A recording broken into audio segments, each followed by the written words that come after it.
Welcome into another edition of Pete's Pigskin Preview presented by Riverland Roofing. I'm Neil McCready, joined by MPW digital football expert Pete DeWeese. Get you ready for number 20, Ole Miss at number 24, Tulane. I almost got the rankings mixed up, and boy, don't want to do that. Someone will get upset.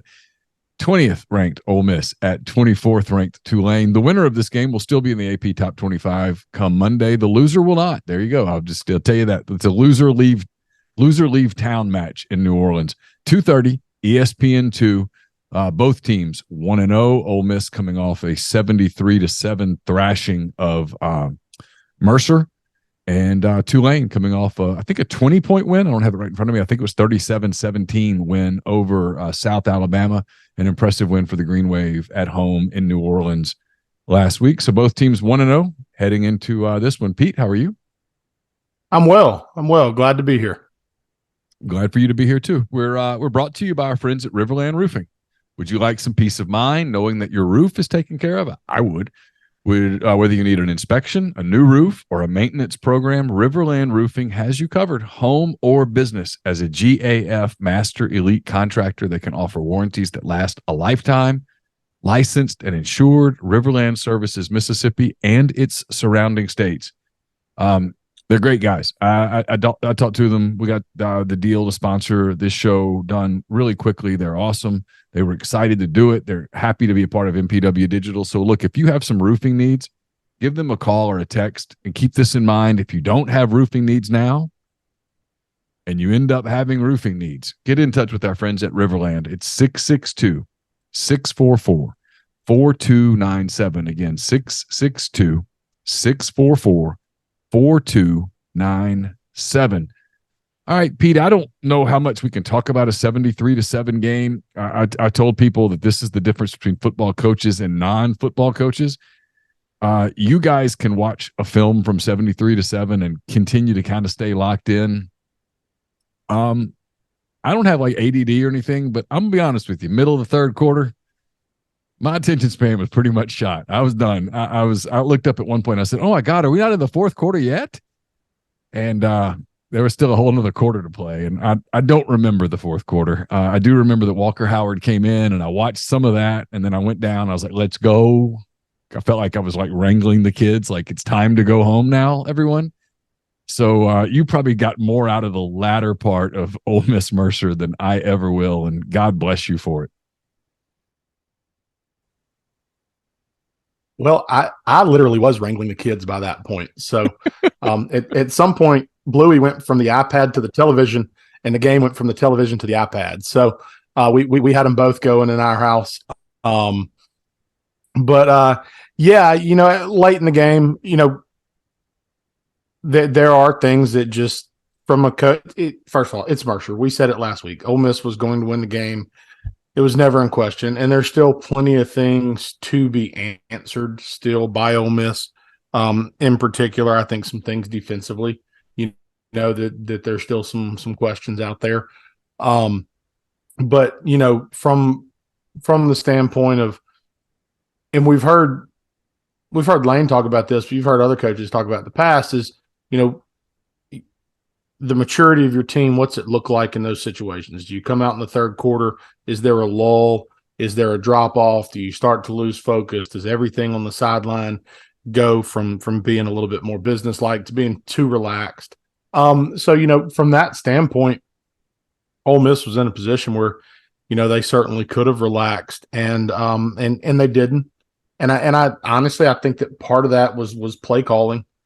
Offensively in particular, I think that they made the decision once they put Sanders in, they were going to let him run the show and see how he handled everything, and it wasn't just going to become a game of handoffs. And even when Walker Howard first got in the game, they were letting him run the offense, letting him operate. And so you talk about from that standpoint, you're keeping players invested because those receivers know that they might still get the ball on an RPO, when in a lot of situations in those type of games they might not. And so that probably played a little bit of a factor. I do think there's so many new faces on the field, in particular on the defensive side, but it doesn't necessarily mean they're all young faces. And I think that's one of the shifts you've seen in college football. Is in the past, When you've had new faces, it's meant young. And that's when you start to really worry about, the maturity of your team. Now they're just new. They're not necessarily young. So a little bit maybe more of experience, even though they're new, might help you in those situations. So yeah, it certainly was not as entertaining by the end of it as it was early on. But there's a lot of things I think if you're Ole Miss, you can be pleased about. So Kiffin throughout this week, including Wednesday on the SEC teleconference, he's not a super coach speaky guy, and he did a little of it before Mercer because I don't know what else you can say. I mean, in fairness to Lane, the Monday before the Mercer game, you can't go, hey, we're going to smoke these guys. It's just a matter of naming our score. That it's kind of disrespectful to do that, even though that would be the truth. He has spoken in kind of glowing terms about Tulane. I mean, he said, hey, this is an SEC caliber team. He is like me. He does not dismiss their win over Southern Cal in the Cotton Bowl. I don't either. He has high praise for Pratt, the quarterback at Tulane, who has put up some really impressive numbers over the past couple of seasons at Tulane, especially last season. You go look at his numbers; those are legit. Those are big time numbers. The kid's a competitor. He's tough. His teammates clearly play for him and like him. And look, I'm biased. I'm a Kane Womack supporter. Kane's a friend, a good friend, and Kane's got a good team in South Alabama. That a 20-point win over South Alabama was impressive. South Alabama's going to win their share of games this year. I'm just going to tell people that right now. No doubt they will be a contender in the Sun Belt. So it was an impressive win. I say all that to ask this as you kind of get started here. How good is Tulane?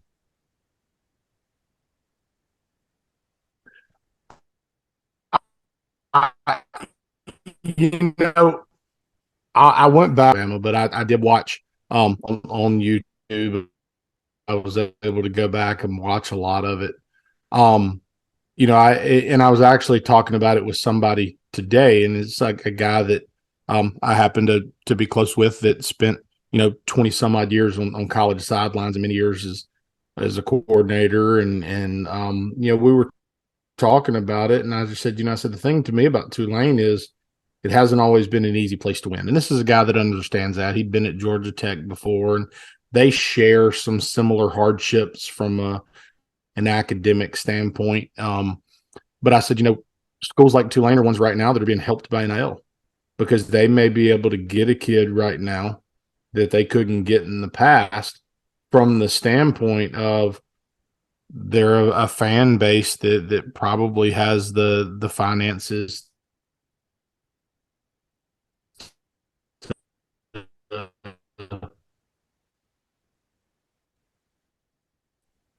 to help support in talent right now. And being where they are from a location standpoint, there's plenty of kids in Louisiana that can play ball. There's plenty of kids in Texas that they can dip into. So they've assembled a good roster. I think their receivers can run. They've got good speed on the outside. They've got a couple guys with good size. The tight end's a good player.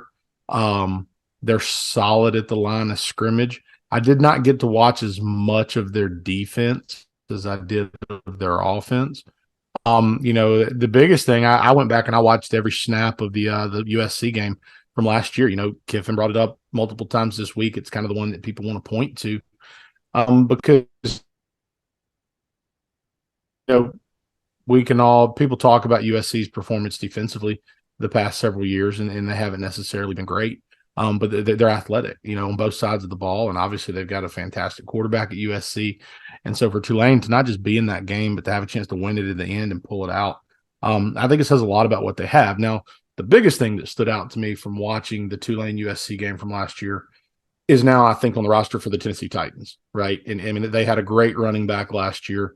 He is no longer with the team. So he was fantastic. Yeah. It was fun to watch. Great player. Yeah. And so over the summer, in all honesty, a couple of friends of mine, we go back and forth and talk about different offenses to study. And Tulane was actually one that some guys had suggested for me to study in the off season. So I spent some time looking at some of their film in the off season, and he continually popped off the page. And he's not there. And so they're a little bit more by committee in the backfield now. I think Pratt, the quarterback, actually led them in carries last week with like maybe 9 carries, and then I think the next kid was 8 carries or something like that. There were 3 guys all right there around the same number of carries. So they're not as dynamic. I don't think at tailback, at least it didn't pop last week, the way that they did last year at that position. But I do think that Pratt in some ways reminds me of Jackson Dart, in the way that he plays, in his athleticism, in his build as a quarterback. Yeah, toughness, leadership. Yeah, toughness. Yeah, there's some similarities in the way that the two play, I think. Very true. I agree what the difference is, I think the difference is with Pratt is the reps. And you saw, Dart appears to have made strides again against Mercer, but he appears to have made just so comfortable and so in command, and they appear to have so much trust in him as a staff. And so he's certainly a good player, and he's got guys to get it to, and they're not overly crazy on offense. I mean, they do a lot of things. They do a lot of things Ole Miss does offensively. They borrow from just a lot of traditional concepts, but they do a really good job of finding wrinkles from week to week. And they are not afraid to take shots at certain points in the game with trick plays and different things that they'll do to try to, catch you slipping defensively. So I think you were going to go through a little bit of Ole Miss's offense from last week and then dive into Tulane. So the floor is yours. Yeah, let's. So we'll start. We'll look at just a few clips from last week, and honestly, a lot of them early in the game. I mean, obviously, the Ole Miss offense started off hot, and Jackson Dart certainly started off hot. So, kind of going to focus on some things early in the game. A lot of things that if you watched Ole Miss last year, you would have seen. But a few new wrinkles early in the season. But you see in my mind, you saw them offensively either putting a lot of faith in the quarterback or really trying to get a good evaluation on the quarterback and determine where he was. Regardless, I think he certainly passed. He did a lot of good things, both in the passing game and in the RPO game. So Ole Miss started the game off with a pass, and they got aggressive from jump and decided to push the ball downfield. They had good field position. I don't think they were worried about being able to potentially run the ball. So they took what's a pretty common concept, which is a sail concept. Okay. Typically on a sail concept, the outside receiver is going to be working some type of a vertical or a post route to try and clear the secondary. And the inside receiver is going to work slightly inside before bending back outside on this deep out route. What Ole Miss actually does is they switch the receivers. So the inside guy takes a slight outside release, and he's going to flush the safety. And the outside receiver funnels behind him, okay, and then he is going to become that outside sail route. So what the quarterback is looking at, okay, initially is you want to see how does the safety play. If something happens where the safety comes down, your post route is going to replace behind him and open up a deep shot. And if the safety plays with depth, then our eyes are going to go to the corner.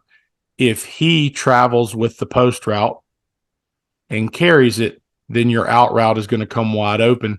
And if he comes off and sits on the out route, then typically you're either going to build a third man in the flat as a check down, or you're going to expect that out route to adjust and find the open space.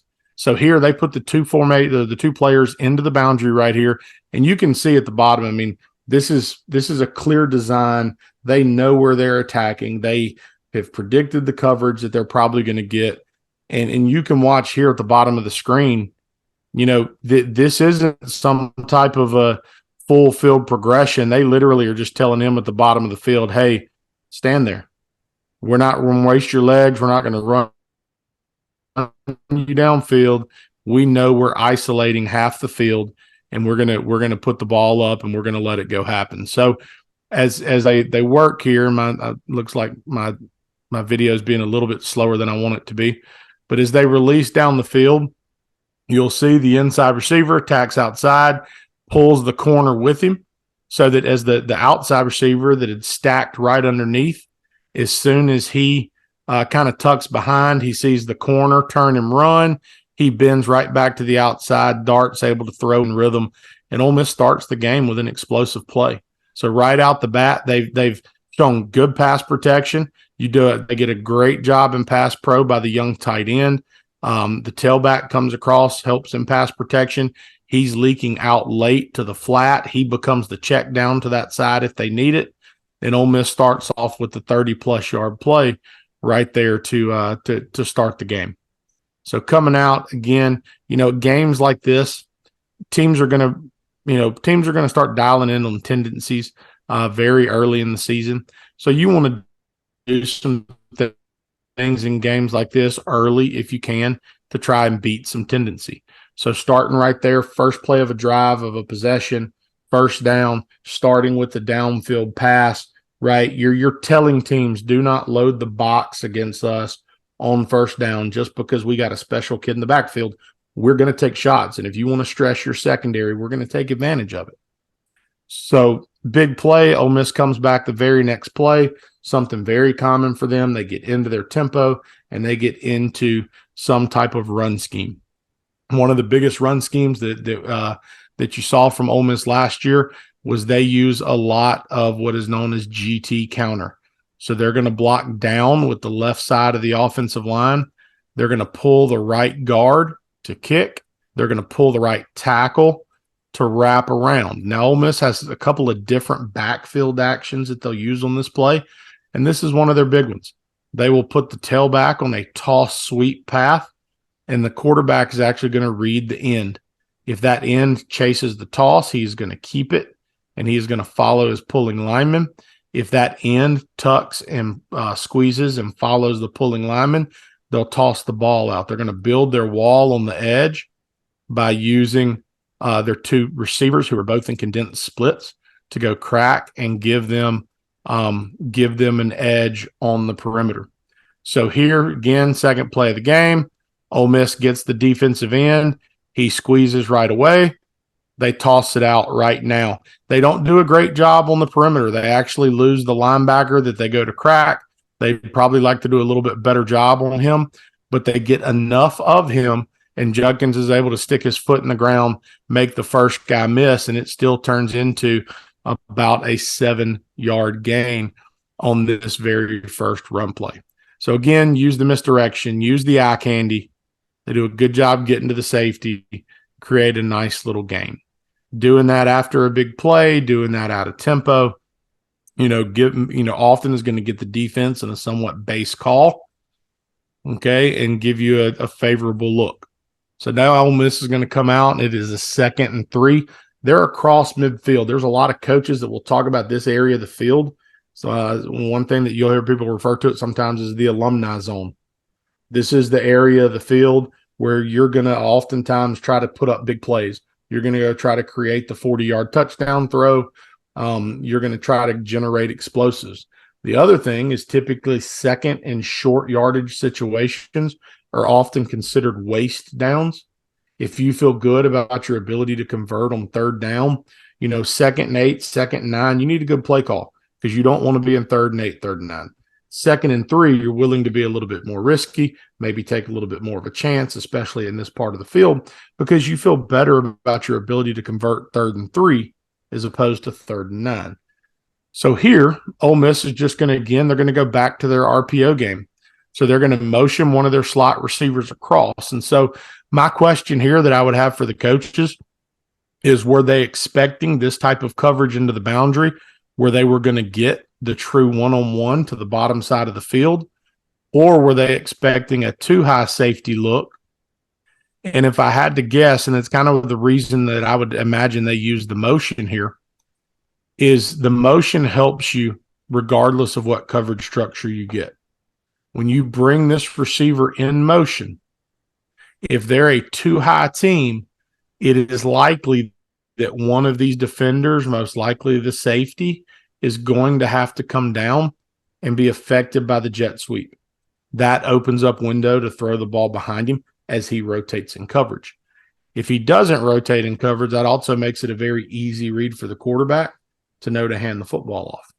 So they get this other look. They get 3 into the boundary. They get a clear one-on-one on the backside. So now the only player that affects your RPO is this overhang defender right here. Okay. Again, because of the use of jet sweep, he has to go be the force player for the defense, which now again vacates all of this space behind him. So what they're going to do is they're going to bring jet motion. The tailback is going to be fit into the run game, and Dart is going to decide pretty quickly based off of all this grass, based off the leverage and the cushion that he's getting from this corner right here. He's going to get into his run fake. He's going to solidify that there is nobody in taking away that route side space for his receiver on this glance route, and he's going to pull it. And the ball is almost slightly behind, but it ends up playing to his favor. The receiver does a great job tucking the ball in and is just able to turn and go separate away from the action. It's good recognition by Dart to see all the open space there. The timing is solid. You can see as you go to the end zone copy here. Lane liked it. Lane loved it. Yeah. He loved a few things early in this game. So you can see here when he snaps the ball, the jet sweep is not a factor. That guy's never going to get that ball. So right now, Dart's eyes are gone. Is anybody in the way of my glance route? There's nobody in the way of his glance route right there. So when you say that, he looks down to make sure there's not a safety or a linebacker that moved into that passing route. In the passing lane, I should say. Yes, he sees right now. He sees this guy attacking. He knows this safety is still back here on this hash, and he has a ton of room now to go work that football. So he knows he has an alley to throw the ball. Absolutely. Okay. And the split by the receiver being wide to the field helps, because now that really leaves a lot of ground for the secondary to try to have to cover and rotate. And again, he does a good job. And this is such an important part of modern day football. When you watch here with this fake happening on the quarterback's left to be a right-handed quarterback, he's going to turn and his throwing arm is now downfield. So he is going to have to come out of that mesh and get back on platform, is the term that a lot of people use, to get his feet set so that he can get into a good throwing motion right there. And again, he's able to throw an accurate ball. And not only is his receiver able to make a catch, but he's able to turn it into an explosive play just on the third offensive play of the game. So Ole Miss comes back out. It's the next drive. Again, it's possession and 10. First drive of the possession. Statistically, if you really dive into the analytics of football, and we know that Lane is an analytics guy, statistically, the more successful you are on possession and 10, the first play of a drive, the more likely it is that you score points at the end of that drive. There's been studies done at all levels, and every one of them will show if you are +5 on possession and 10 from a yardage standpoint, your percentage of scoring is up. If you're +7, it's even higher. And if you can get a first down on the first play of a possession, the likelihood of you finishing that drive with points escalates greatly. So it's a real focus for a lot of coaches. Is that psychology, or what do you think that is? Is that, hey, we get some momentum, or is that? I that probably does play a little bit of factor. The other thing, especially if you're getting a first down on the first play, it also, your field position starts to change. Yeah, sure. That's kind of the other piece of it. And then when you play the game the way Ole Miss does, if you can get a big play, whether it's a 7-8 yard play or it's a 28-yard play, they like to get in their tempo a lot and get rolling, and they just start getting into their comfort zone. Yeah, for sure. But again, so much of this game is about staying out of third and long situations. And so if you're starting a drive backed up on your 20 or 25 and you end up with 2-yard gain on first down, minimal gain on second down, and you're in a 3rd and 7 just on third play of the drive, it's a whole nother ball game than being 3rd and 2 or being 2nd and 2 on the third play of the drive, because you started the drive in such positive fashion. So Ole Miss is actually going to go back here, and I'm just going to skip to the end zone copy of this one. So they're going to go back to the same counter scheme that we showed you earlier, okay? And what they're going to do now, when they ran it earlier, they had 2 receivers out to the side. So here they're going to start with a tight end to the right, and they're going to motion a second receiver over. Now, when they ran it earlier, the tailback was on the quarterback's right. The O-line pulled to the left, and they tossed it. Here they're going to work what they call their bash. It's something we saw from Ole Miss a ton last year. So now the tailback is going to come in front of the quarterback, but the quarterback's reading it the same way that he did earlier. They're still blocking down with the left side of their line. They are going to pull the right side. The guard is going to pull to kick. The tackle is going to pull, and he's going to wrap around. They're going to take the tight end. He's going to reach, and they're going to take this receiver who's going to help crack, and that's how they're going to set that edge. We're still going to read this end man on the line of scrimmage, whoever they've declared as their read key here. If he's upfield, the quarterback keeps it. If he squeezes with the offensive line or takes the downhill player, then they're going to hand this ball off on the perimeter. So here, Dart catches the snap. Immediately, his eyes go to 49. Tight end is working outside of 49. Dart right now sees the hesitation and is out of the mesh. He knows right now I can't hand this ball off, so I'm going to pull it right now, and I'm going to follow my big guys. Ole Miss does a good job blocking this up front. They handle the movement. As the guard pulls, his goal is 78 pulls here. His goal is to kick out this defensive end, but this defensive end plays a squeeze technique, so he's going to try to ride the hip down and get underneath that kick out. So this means the offensive line is going to do what's called a log check. So he is now going to turn, and he's going to wash that end in, and my tackle is going to have to pull wider now for the next guy in. Now, you can see this is a successful play for Ole Miss. I think they gained 7 or 8 yards maybe. But you can see if Dart actually hits it tighter and does not trip, there is absolutely an explosive play with him potentially being in a foot race with the safety. I mean, the whole 2 of me could go through there, and that's saying something.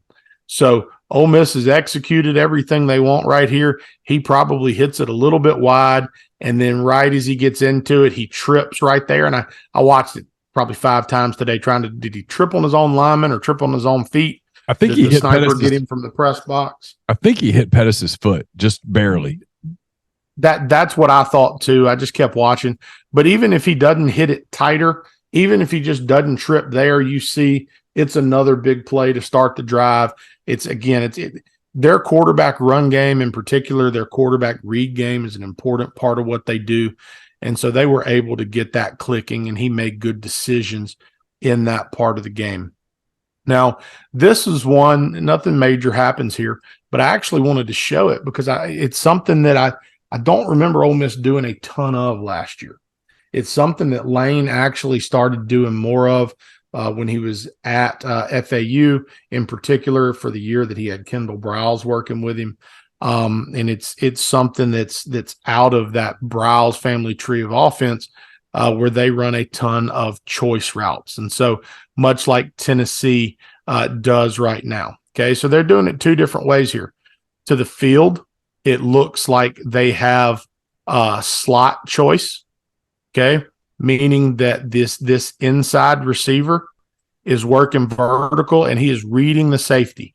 If that safety turns to get over the top, he is going to stick his foot in the ground and he's going to come right back downhill in what's essentially an inside curl route. Okay, the outside receiver is pushing vertical to go clear things out. Down here at the bottom of the screen, they have the same thing going, but now they're going to switch the release of these 2 guys. So now the outside receiver is going to stem inside vertical, and he's going to bend his route now. and the inside receiver is going to come right behind him, and he's reading this corner. If that corner disappears, chases something inside, that he's going to stay vertical in his route, and this just turns into a wheel route. And if that corner gets depth and stays over the top of it, he's going to put the brakes on and come right back downhill, just like the player at the top of the screen did. So I was curious to see there were a couple different times in the game where I thought they were working some type of a choice concept. But the other thing about this, maybe there's an opportunity for him to throw that outside curl right there. There's kind of a backer underneath. They did have a little stun on. Protection wasn't great right here. But I do think, let me go to my end zone copy. And I talked about this with Chase on the post-game show. I do think there was some growth and some times where you saw Dart getting all the way through his concepts, finding the guys late in the progression, finding checkdowns. And this was one of those times. Okay. In the pocket, he's looking downfield. He knows what his reads are. He works from one side of the field to the other. He feels danger in the pocket. Last year, this is 100% a tuck it, try to run situation for Jackson Dart. For right sure. Here, he right gets there. his feet underneath him. He knows where his check down is right here. And it's a minimal gain. It's not a big play. It's nothing that it's like, oh my God, I can't believe he did that. But what last, it is last year he would have tucked that and taken a hit.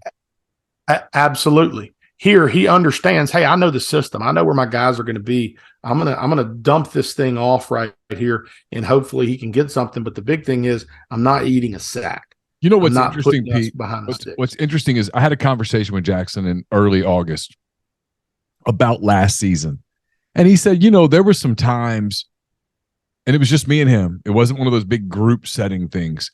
He said there were some times when you got to remember it was new. And I was adjusting to something new, completely different than what he did in high school, completely different than what he did at USC. And he said there were some times when things got gray. And I was like, what do you mean? And he was like, well, a lot of times your read's black or white. You go here if this, here if that. And he said, and there were times though where it's moving quick in the SEC. Obviously, you're playing Alabama and LSU and Auburn and Arkansas and Texas A&M and whoever, right? I mean, they got athletes on the other side. So things are going quickly. You got to make decisions. He goes, and sometimes I would do something where I wasn't completely sure that was the right decision. It was a little bit of that, you pull into traffic kind of hoping that you're clear. And if you're not, it's not good, right? You crash. And so it was kind of like that. And he gets some of his mistakes where I made mistakes in the gray. And there's, that was definitely a thing. And, I'm not going to tell you he had the perfect game. He had a great game, but it wasn't the perfect game. But I mean, no quarterback's ever going to play the perfect game. But part of if there were things I were going to say that maybe they wish he would have done differently, some of them worked out the way that if it's going to happen, it's going to happen, but so this play, as you were saying that, which kind of popped in my head. So right here, this is, it's an RPO. Okay. And the truth is it turns into, as I let it run, it turns into a great throw and catch on the sidelines for another explosive play early in this game. I mean, it was a phenomenal catch. The truth is, a lot of things say that he should hand this football off. But he sees a one-on-one matchup. He trusts his receiver out to the field. And so he decides, I'm going to put it in a chance where he can go make a play. And he throws a great back shoulder ball, and his receiver makes a great catch. If you look on this, what Ole Miss is trying to do, and maybe Dart decides, okay, they have the 6-man in the box that we can't block. Because what they're really trying to do right here is they're going to base on this front side. The center's going to block back. He's going to block out, and they're going to pull this tackle, and he is pulling for the linebacker. And if number 3 is who shows, that's who he's going to take right here. But technically, if they're counting this guy as a backer being in the box, then okay, his box read says, I'm out-hatted. I've got to push the ball outside. I have 3 receivers to my left. They're all running hitches. Nobody is open pre-snap. So I've got to take my one-on-one to the field. He doesn't hesitate at all. He knows, look at him. He knows right now. He's like, oh, I got my matchup. I'm going to take it. Okay. If you watch it play out, if he were to hand that ball off, he's got such a lane because of the technique that Zero ended up playing. Judskin's probably watching this game going, Jackson, I love you, baby, but man, you didn't help me out, because there were some yards to be had. So again, it's not a bad decision. If he's counting Zero as the sixth man, the unblocked guy in the box, I have to make the decision to take my matchup right there. The technique that guy ended up playing, the handoff could have very easily worked in Ole Miss's favor, but instead it turns into a great highlight reel catch. But my big thing was there was no hesitation, right? The ball wasn't late. The ball, he knew right away, hey, I think I've got him outnumbered in my box. I know I've got a matchup. I'm going to back shoulder this ball if he doesn't beat him off the line right now. And because in the RPO world, because he's going to show this mesh with the tailback at the start of this play, what he's able to see right now is, did he beat him at the line of scrimmage? And if he did, the ball can go up and over the top. And if he didn't, then the ball can be back shoulder, which is exactly what he does right here. And it ends up being a great play. So, kind of moving forward, there's really just one more that I really want to show you on this particular clip from the offense. Okay. And this is when we talk about Jackson Dart getting through his progression and getting late into the concept and still operating the offense and understanding what he's being asked to do. This is a great example. This was the third touchdown early in the game. Okay. Ole Miss spends a ton of time running what's known as Y cross, and they have a couple of different variations and they have different ways that they will do it. And so the way they're going to do it here at the beginning of the play, so they're going to come out with two receivers to either side of the offense. Let me get this thing to load. Okay. So to the boundary on the short side of the field, what they're going to do is they're going to make it look like a wide receiver screen. Tight end is going to go run at the corner almost as if he's going to block him. And once he attacks that corner, he is then going to release downfield on a vertical ball. The outside receiver is going to show the key screen, so he's going to act like he's running that little quick screen. From the field, the slot receiver is going to run the deep cross. So he's going to release inside the first guy. He's going to climb, and then he's going to level out, and he's going to run for the open space that's been voided, hopefully by that safety. The outside receiver, the way Ole Miss most often runs it, is going to push deep, and then he is going to curl back inside and find the void. Okay. The way a lot of people teach this, and I can't tell you that it's how Lane teaches it, but the way a lot of people teach this, okay, is as a quarterback pre-snap, I'm going to split the field in half. Okay.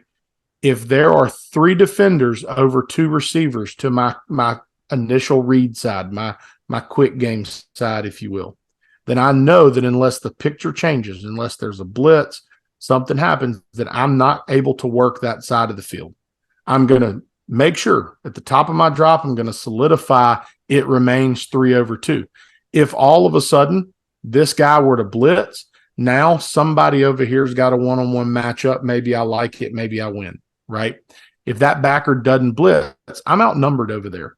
It's unlikely I'm going to find success. So I have to get my eyes back in my progression, which would take me to my crossing route, to my curl route. And if everything goes as planned, my tailback is probably going to leak back out to the flat over here to help open that curl window. Okay.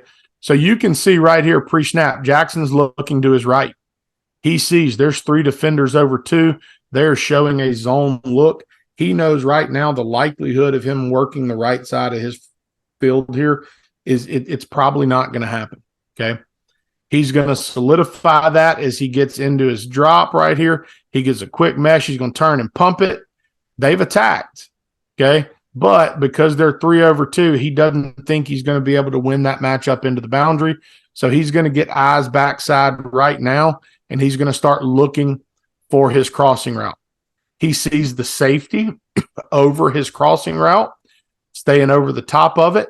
knows right now it might have a chance to be open, but it's most likely covered. So he is already getting all the way back to what in theory is the third or fourth guy in his progression. Oh, yeah. And he's able to get the ball out in rhythm. And then you just let your receiver go do special things, right? But you get a good look here from the end zone. Okay, he checks both sides. Boom, he's looking to his right. He gives the pump fake. He's already moved on. He is looking. Is there anything here to take away my crossing route? Okay, he sees the safety over the top of it, so he has already moved on. There it is. Boom, ball's out right now, in rhythm before the corner can react, and then my receiver goes and makes it worth it all for me. That's what makes this show so cool. I mean, I'm not trying to blow sunshine to you, but watching that live, I would never have gotten that. He in some ways, he's the fourth option, Harris, and in some ways, he's the second option. But I don't know that Jackson Dart makes that play last year. There were times where it might have happened last year, but I would venture to say that a lot of times when it happened last year, and this isn't fact-based, I would venture to say that a lot of times it's because pressure pushed him backside, and now that's your relief when that happens. Yeah. Right? I don't know how many times his natural progression and understanding got him there versus the necessity of getting there because of what's happening around him. That's a good way to put it. I just think people forget. I kept saying it last year. He was 19 years old. I mean, there was a lot.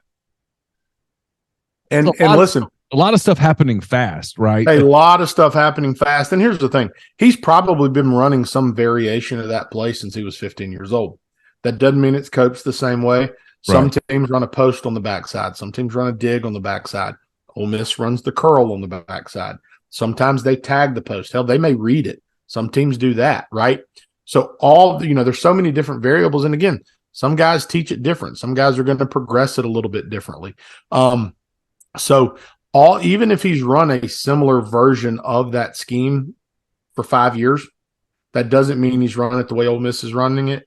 And he certainly hasn't been running it against SEC defenses, right? Yeah. But now it's under his belt a little bit, and I do think he's feeling a little bit more comfortable.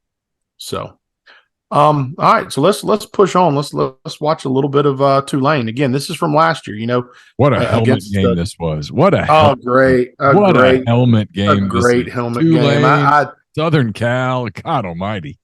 Listen, I've got an Angry Wave T-shirt, and I didn't go change after practice tonight, but I've got I won't be wearing it this weekend, but I enjoy my Angry Wave T-shirt. It's a fantastic mascot for sure. So great helmet matchup here. So just kind of again coming back to there's things they do that are very similar to things you'll see from Ole Miss. This is not the exact same personnel, but a lot of these bodies are the same. The tailback's gone. But 87, who caught the game winner in this game, is their starting tight end that was productive for them last week against South Al. Number 4, Jaquan Jackson, is not the biggest receiver, but that dude can flat out get it. I mean, he can fly, and they find ways to get him the ball. They get it to him underneath. They push him down the field. I think he had 3 for 106 and a touchdown last week. He's a very effective player. Number 6 is another speedy guy for them out wide. Had 4 for 96 last week. So that they have guys. They had 3 guys last week when I looked at the box score. They had 3 receivers that averaged 24 yards or more per catch. So that shows you their ability either to push it down the field or generate explosives with underneath concepts. And it shows obviously the ability of the quarterback to connect with them. So one of the things that I like about what they do is they are not afraid to take shots. This is fairly early in their offensive version of the game. So they come out in an unbalanced set. And look, this is an incompletion. This isn't some major, oh my God, what an amazing play. But for me, it's about showing you they're going to give you 2 tight. They're going to give you 2 back. They're going to give you 4 wide. They're going to give you empty. They're going to motion. They're going to give you unbalanced sets. They're going to give you a lot of different looks They're going to make you, probably adjust to their personnel to some degree as they find their matchups and do different things. And so they come out here, they're unbalanced. This tight end is ineligible, and they're going to come off this jet motion, and they're going to work a post wheel. They're going to try to push a speedy receiver down the field. They're going to try to get the late wheel from the tight end here. The jet sweep guy becomes a swing pass out here, and USC does a nice job. Okay.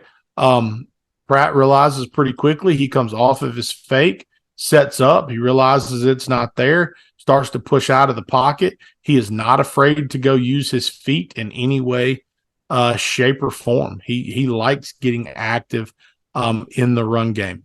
Okay. Going back here, I mean, this is just again, just an example, nothing crazy, but I talk about how they do some things similar to how Ole Miss is going to do it. And I'm going to put myself, whoops, wrong button. I'm going to go ahead and I'm going to try to get us to the end zone copy right here. Okay. So a minute ago, we saw Ole Miss. We talked about them they run a counter read where they toss it or they'll bring a guy across. Ole Miss will also run a little bit of power read. So now instead of pulling the left side of the line here, okay, what they're actually going to do is they're going to block down with this side of the line. They're going to pull this guard around for the backer, and they're going to bring a receiver in jet motion, and they're going to read 48 or 49, whoever this guy is, off the edge. If he's upfield to take the jet sweep, then their quarterback's going to keep it. If he were to take the quarterback's going to hand it off. But they are not afraid to get Pratt involved in the run game early and often. He does a good job reading it in the run game, and he is a big, physical, tough kid. I'm not going to tell you he's the fastest quarterback, but, I mean, there's speed on the field for the USC defense. And this is early in the second quarter right here. And, I mean, he pops off a big 30, 40-something yard run right there where they just over-pursue, and he's fast enough to cut it back, get to the sidelines, and go make something happen with it. So, part of the reason I wanted to show that play is that's what Mercer ran the very first play of the game against the Ole Miss defense last week that went to the house, right? So, I'm certain that they've spent a good bit of time this week talking about quarterback run game and the different ways that they get to it and making sure that they can protect power read, because if you don't give Pratt the respect, with his feet that he deserves, he can make you pay both as a designed runner in the read game and just as a quarterback that'll scramble and get outside of the pocket. Okay. Tulane last year, early in the season when they almost beat Oklahoma a year ago, 2 years ago, whenever that was, they had a big touchdown that kind of went viral because it was a nice play design. And it's one that everybody in America has stolen since then, and it probably wasn't original to them. But they found a way to window dress what's kind of become one of the big third and medium red zone schemes for a lot of teams. Ole Miss ran this exact scheme last Saturday and almost had a touchdown off of it. So what they're going to do here is they're going to take this tailback and they're going to put him on a wheel route into the boundary. They are going to take this inside receiver, is going to go right at the linebackers, and he's going to work across the field on this mesh concept. He has the ability to sit down or continue running. One of these receivers from the backside is going to come right underneath him, and he's got the same option. He can either continue running to space, or if he finds a big window, he can sit down in the window. They're going to take this outside receiver. They're going to push him vertical, typically to about 10 yards. And then he's going to curl back. So what ends up happening right here is if these guys end up settling down, you create a triangle now where the two underneath guys have pulled apart the linebackers, and you've got the guy sitting right behind them over the ball. Okay. If it's man-to-man, those guys are going to keep running. And then typically the other guy down here at the bottom is just going to run some type of like an out or a corner route that's really only a part of your pre-snap progression. So what they're going to be looking for here is his first read is going to be this tailback on the wheel route. His second read is going to be whichever one of these guys is working this shallow mesh. And then his third read is going to be there to the over the ball route at 10 yards. Okay. Here, if you catch defenses in man-to-man, you're trying to set picks. Okay. Here, what they're actually trying to do is peel this defensive end out to play man-to-man on this tailback. He's manned on him. He's manned on him, and they're trying to get him man-to-man here. But because of the rubbing nature of these routes, they're going to set just enough of a pick on 99, get the ball out, and then again, the tailback's just a dude, and he goes and somehow ducks underneath that guy to make the play. But this, like I said, this is a concept and a scheme that's very common. It's one that Tulane will dress up a lot of different ways. They will get that tailback out on those rail routes, especially in the red zone, especially on third and medium. When Ole Miss ran it last week, it was actually to the left, going towards the south end zone. And if you recall, the receiver got in the end zone. The over the middle guy slipped and wasn't able to come back to the ball. It ended up being called the drop. Had he not slipped and been able to come back to the ball, it probably would have been a completion, either a touchdown or just shy of the goal line.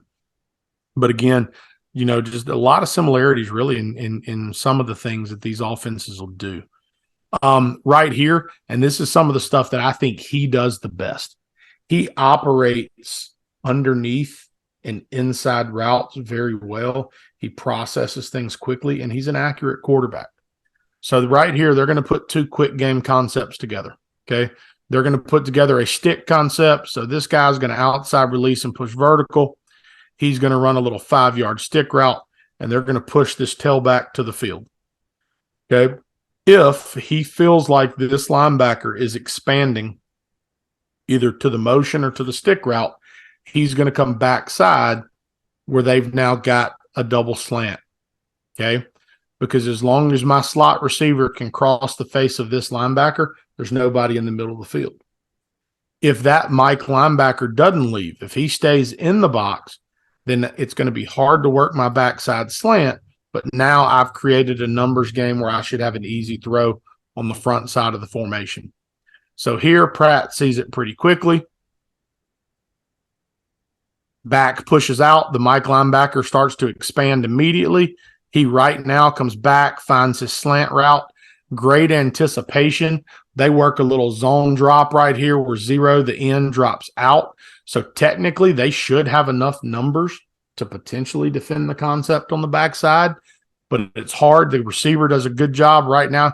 He's taught one step and go. He feels the guy dropping. He can't get underneath him, so he adjusts his route. Pratt's patient. He knows where he's going with his ball, and as soon as he clears, boom, there it is right there to one of his best playmakers, and that's number 4, Jaquan Jackson, that's back again. And again, he finds the open grass. He throws a catchable ball, and he lets his speed go be speed. Oh, yeah, that was a nice play. He and you can see it here from the end zone. That was really patient on Pratt's part. Very, very, again, it just shows an understanding of what they do, and they run this concept a decent amount. There it goes. He knows where he's working. Wait. Boom, accurate ball. Let him go get it. Okay. Yep. Easy throw and catch. Yep. All right. And then that's an athlete right there. Oh, absolutely. Okay. I'm going to skip forward a little bit. So if you're listening to this in podcast form, you owe it to yourself to find the YouTube feed. I get that some of you don't like YouTube. I get it. I understand. But if you've seen what we just saw, in the event that you're listening and you haven't watched, go watch. You'll have an appreciation for the play that Michael Pratt just made. I can only do so much without talking too much. Some people probably get tired of hearing me. So, here, this is an example. They do a good job of finding leverage and numbers in the run game. So right now, this formation looks like what would be known as 11P. It looks like 1 tight end, 3 receivers, 1 running back, but actually they have their second tight end is out in the slot. So they're going to start in what looks like 1 tight end formation. They're going to motion him in to create a 2 tight formation. And they're going to find ways to create numbers. They snap it while he is on the move right there. And they're able to build numbers. Now, the truth is, there's no reason for this to turn into the explosive long touchdown run that it is, okay? But because the linebacker absolutely just misfits it for USC, okay? But if if you watch it from the end zone copy, if they block it right, it really still should have hit anyway. So what they're doing right here is they're the tight end and the right tackle. So they've brought that slot receiver from the left. They snapped it as he got to the tackle box, and he's coming across to kick the widest defender. The tight end who was lined up on the right and the right tackle should be double teaming up to that linebacker. Everybody else is working combos out the backside. And now that tailback should just be reading this front side linebacker. If that front side linebacker fits inside, I'm going to cut outside. If he fits outside, I'm going to cut inside. So his read here shows him that this linebacker's downhill. So he pops out. His double team did not get to the backer. The outside receiver is going to come crack the safety. And because they're playing man-to-man, the corner blindly runs himself out of the potential play. And the tailback is able to make one guy miss in the hole and go turn it into another huge run in the game. So they do a nice job, for what they do in the passing game. They do a really nice job kind of finding some things and finding some numbers in the run game as well. All right, let me see if this is the clip that I want to show. I think it is.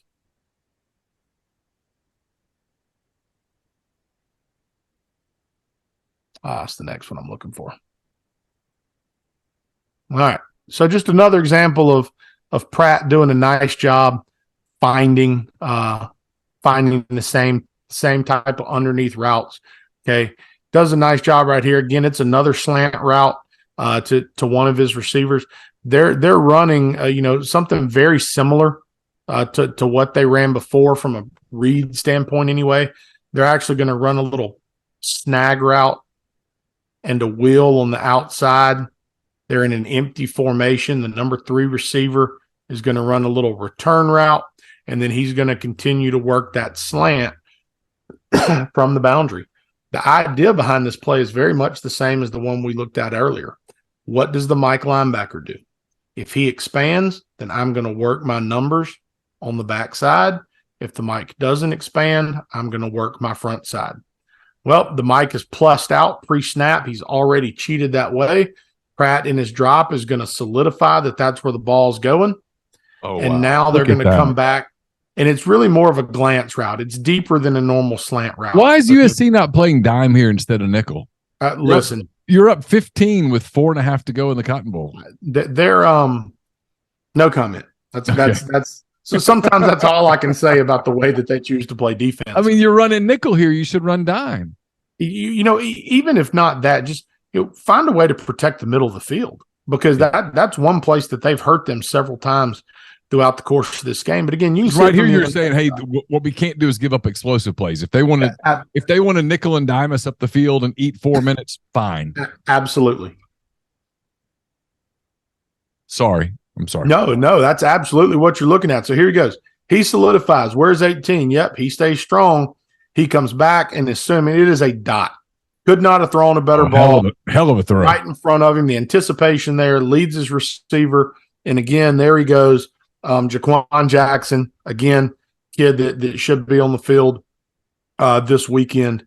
Puts it on him right now and gives him a chance to run. I believe it's the same kid as last year. All right.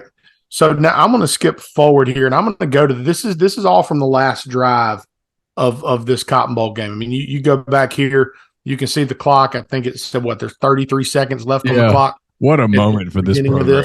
Yeah, this is awesome. So great job by Pratt right here. Kind of almost breaks some of the basic 101 quarterback rules, but it's a great job. They have 2 receivers to either side of the formation. They're out wide. They're stacked up. Okay. And to both sides right here, they're just going to work.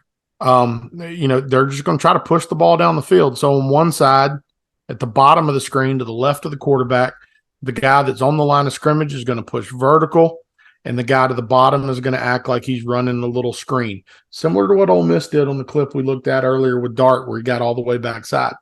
So up top, they're going to work one guy on a dig route, and they're going to work one guy on a post. So this kind of two-man concept is one that Steve Spurrier made real popular. It's a lot of times referred to as a Mills concept. So this front side is all designed to occupy any type of front side safety. What you're doing on the back side is you're trying to read this safety. If he comes down on the dig route, you want to put the ball over his head on a post route. And if he plays with depth to guard the post, you want to work the underneath and hopefully give your guy a chance to run right here. Okay. So Pratt is going to feel a little pressure. They rush 4, work a stunt. He feels a little pressure. Nothing's open early. And he just keeps working. His eyes are downfield. He keeps good presence about him. And he finds his tight end who drifts to the middle of the field, finds a huge window and sits. And Pratt has enough wherewithal about him to know this is where my guys should be. And in theory, that guy should be working back to his vision. But he finds a window and he sits. And Pratt finds him, makes a great throw back across his body to now get them down close to the red zone inside of 30 seconds, trailing in this game in a pretty high pressure situation. But you can see him never panics, eyes downfield the whole time, finds it, boom, accurate pass, rip the ball. Okay. Come back a couple plays later, and I just thought this was a beautiful ball. I mean, a beautiful ball. So we saw him earlier. We saw him throw a slant. We saw him throw a glance route, which is kind of a hybrid between a slant and a post. But right here on this clip, he is going to rip a seam. So they're in empty again, okay? And his inside receiver is going to work straight up the field. And this weak safety is going to start to rotate back to this hash. And as soon as Pratt sees it, he unleashes just a rip right up the seam, hits his receiver in stride. He catches them rotating coverage. The corner doesn't have a chance to get over. And if that ball is the kid takes a shot. Yeah. But if that ball is thrown any later than it is, or that ball is thrown with any more touch than it is, his receiver really gets laid out. The corner might make a play. But the other thing about this, and you talk about touch, if you watch from the end zone, it is an impressive throw to get it over the linebacker and still drop it right over the backer, right into the seam, hits his guy in stride. You see, we talked about Will Levis last year. That's an NFL throw. We talked about Will Levis last year, and what we said was people like his ability to manage a pro-style offense. When you watch this kid, and it's where I think the praise comes from, is he has an understanding of what they're trying to do offensively, and he can rip big throws. Yeah. And so he has a live arm. This is the game winner right here. It initially, I believe, gets called incomplete and gets overturned during replay. But they're going to work a little concept down here to the bottom of the field. So he's going to work a little slant or stick route. His outside guy is going to work a post behind him, and then they're going to just have a fade on the outside. So he is just working to high-low this linebacker essentially. His tight end attacks, wins inside, and he just trusts him and puts it on him right now. Ball couldn't have been thrown any better. Kid makes one hell of a catch. But from a placement standpoint, Pratt's numbers in this game weren't big. He ended the game better than, but a lot of us, because they ran, I think the tailback ran for 200 something yards and 3 touchdowns. Like, they were running the crap out of the football. But when they needed him the most, the kid found a way to make some plays. And when you watch all their games from last year, he's got a live arm. He does some good things. So coming out of last weekend, and I haven't, it's been a busy week for me, but I heard some rumors that on the Make It Rain podcast that there might have been some talk about the Ole Miss defense. And so Tyler Siskey had some strong words for the Ole Miss defense. I think the adjective that he used was terrible. That's what the message board seemed to indicate. I stayed Switzerland in this and admitted that, hey, look, to me, if I'm in the jury box, I need more evidence one way or the other. I'm not prepared to say that this defense is good. I'm not prepared to say it's bad. I heard a lot of people that I trust say that they have some concerns about speed. That was my one thing from defensively. I thought that they, and I said this to Chase after the game, I thought they leveraged the ball better than they've done the past few years. They had a better understanding of how they were supposed to fit, getting guys where they were supposed to be. Their speed on the field is what right now I have some questions about. And I think from a personnel standpoint, some things might look a little different than they looked on Saturday because of a need at times to get more speed on the field that maybe they didn't feel like they had to do last weekend. But that's the question for me, is how fast is this defense? How fast can the defense play? And I think that this Tulane group of receivers and Pratt are going to they're going to be a good test for Ole Miss to find out what that looks like. Am I crazy for still, no matter what? I have a lot of respect for Tulane, but I just still I don't think they're going to be able to stop Ole Miss very much. At the end of the day, I still think this is a pretty not easy but comfortable win for Ole Miss. To me, it's going to be about if Ole Miss can do offensively what I think they can do, they'll be fine. Yeah.